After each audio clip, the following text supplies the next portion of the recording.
Pregunta, ¿no es también un momento de responsabilidad política? ¿No es un momento donde nuestros líderes, nuestros partidos políticos digan, la ciudadanía sabe que no está confiando en nosotros, no está confiando en estos rostros, vamos a hacer un esfuerzo por incorporar y liderar en la incorporación de gente nueva, del mundo civil, de las asociaciones civiles, de las instituciones, de la ONG, y hacer un esfuerzo por soltar un poco el poder que hemos tenido tanto tiempo y entregarse a la gente nueva? No hay también, más allá de la palabra, que se puede inscribir igual el parlamentario, ¿no? Que igual puede darse la vuelta, más allá de eso, digo, hablo de la responsabilidad hoy día política, de decir, oye, la ciudadanía demanda de nosotros esto y nosotros vamos a soltar para entregar.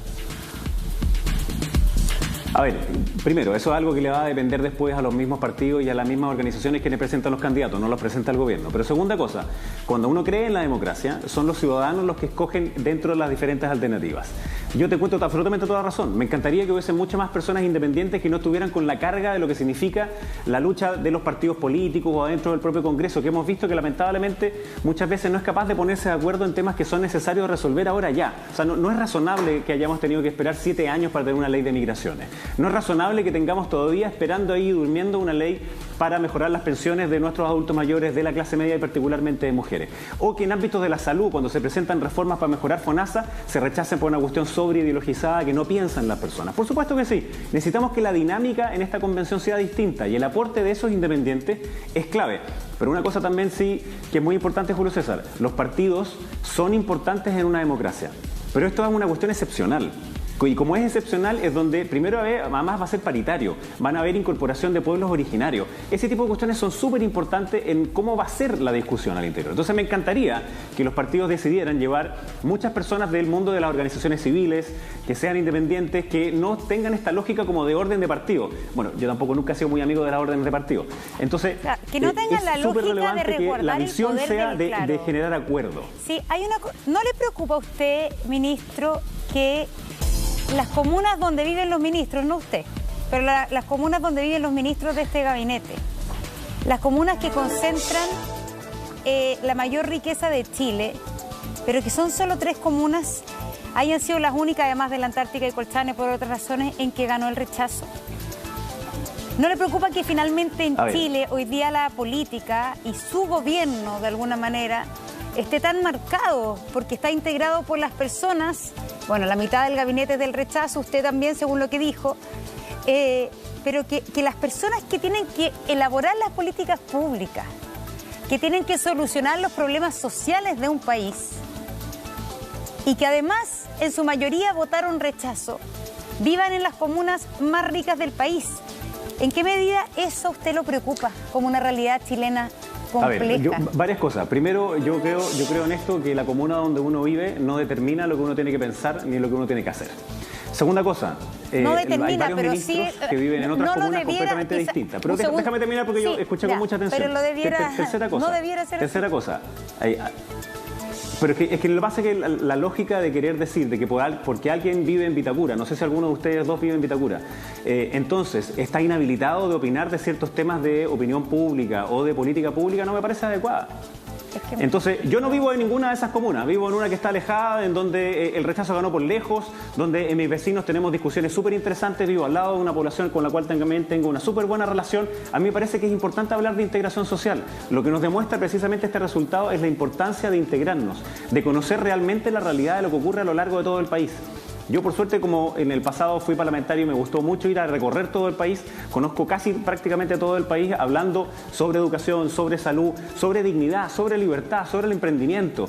Eso es algo que es muy necesario cuando uno quiere luchar por lo que le parece que es más justo. Entonces, yo no me gusta la lógica de descartar o querer cancelar a personas por el hecho de que vivan en una comuna o porque tengan más o menos recursos. Me parece que en la democracia todas las personas van exactamente igual. Y es muy relevante, sí, conocer cuáles son las urgencias y los dolores de las personas. Eso es una cuestión clave. Y tener esa actitud de escucha activa, Entonces, a veces lo que nos pasaba, que yo les decía antes, estamos muy acostumbrados a debatir, a veces muy acostumbrados a negociar, en redes sociales la lógica de la cancelación de la diferencia, pero poco acostumbrados a dialogar, en donde hay una conversación, en donde yo aprendo del otro.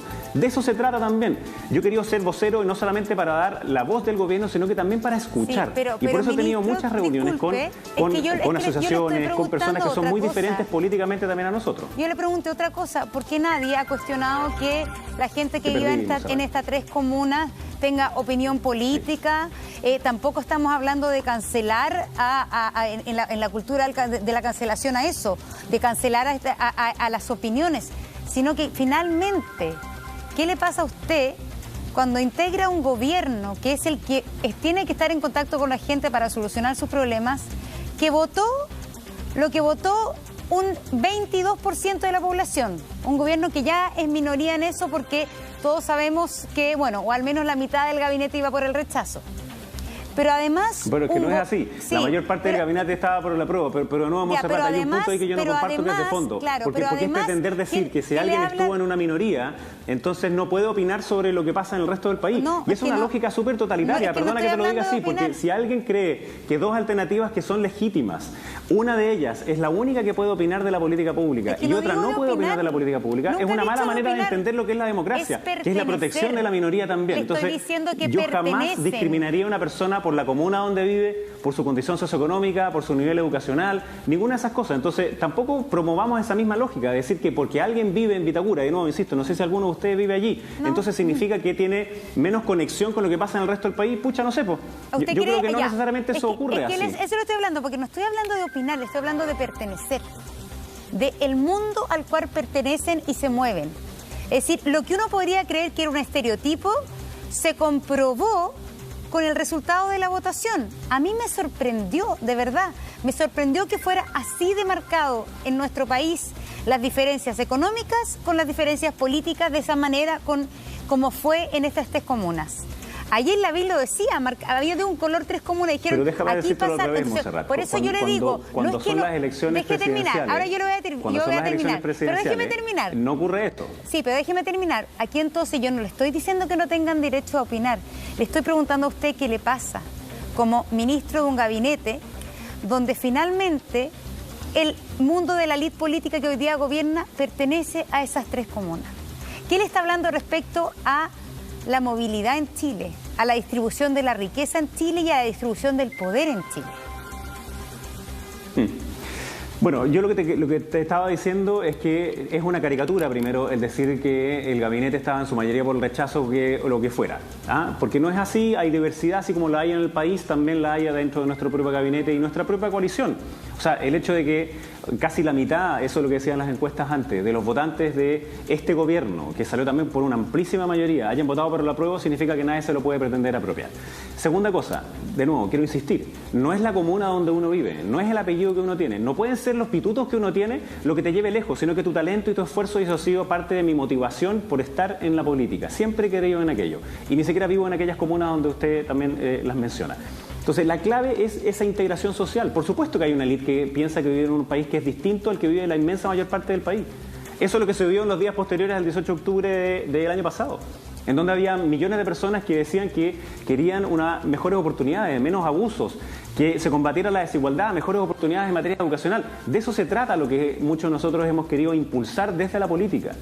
Yo me metí a la política precisamente por eso, por la causa de la dignidad, que es una cuestión inherente de cada uno de nosotros, por la causa de la libertad de las personas, que tiene límite en esa dignidad, y también porque haya una sociedad grande, plural, diversa, que contribuya al bien público, que nadie pretenda tener la especie como de monopolio de lo que significa o no lo público. Entonces, el tratar de caricaturizar al gobierno con una minoría o porque viven en unas comunas no me parece que sea adecuado, porque no es así. La diversidad que existe en nuestro gobierno es muy amplia también. Entonces, no caigamos en tratar de decir de que aquellos que votaron por el rechazo, por ejemplo, son menos válidos que aquellos que votaron por el apruebo. Porque significa que no tenemos la confianza misma en lo que significa la democracia. Precisamente la democracia lo que quiere también es proteger a las minorías. Entonces, el otro punto de fondo yo lo comparto plenamente contigo, Montserrat, que es que necesitamos mayor integración social, que no haya este distanciamiento entre las élites y el resto de las personas. Pero no me pidas a mí que crea también en la lógica de la política de la lucha de clases, porque claramente no la creo en ella.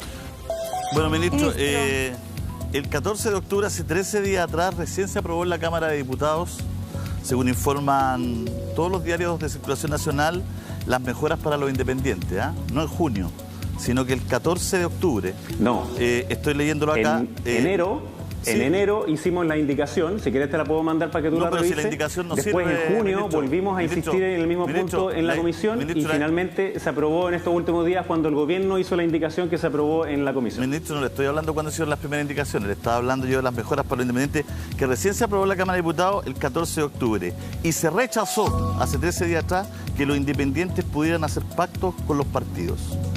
Es para claro, pero eso va en la línea de lo que mi único capital porque es si no, que yo no estoy opinando, si no son los partidos los que pretenden decir que algunos son independientes pero no lo son. Entonces yo, para contar la historia completa a Julio César, que no sea solamente parcial, en enero hicimos algo, después en junio insistimos y finalmente se logró ahora en octubre. Por tanto, esto fue un trabajo de todos. De nuevo, Julio César, ¿estamos de acuerdo? Queremos que haya muchas personas independientes que sean parte de este proceso. Mi único capital es la credibilidad que tiene el público civil. Entonces, cuando yo le estoy diciendo algo es porque fue ahora en octubre, fue ahora hace poco.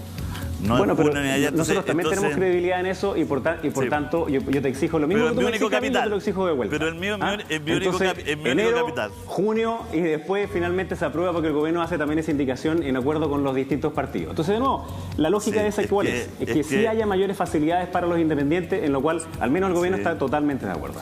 Es que la conversación final, que no era para pelear sobre esto, era que se habla mucho de democracia, pero es difícil la igualdad de condiciones.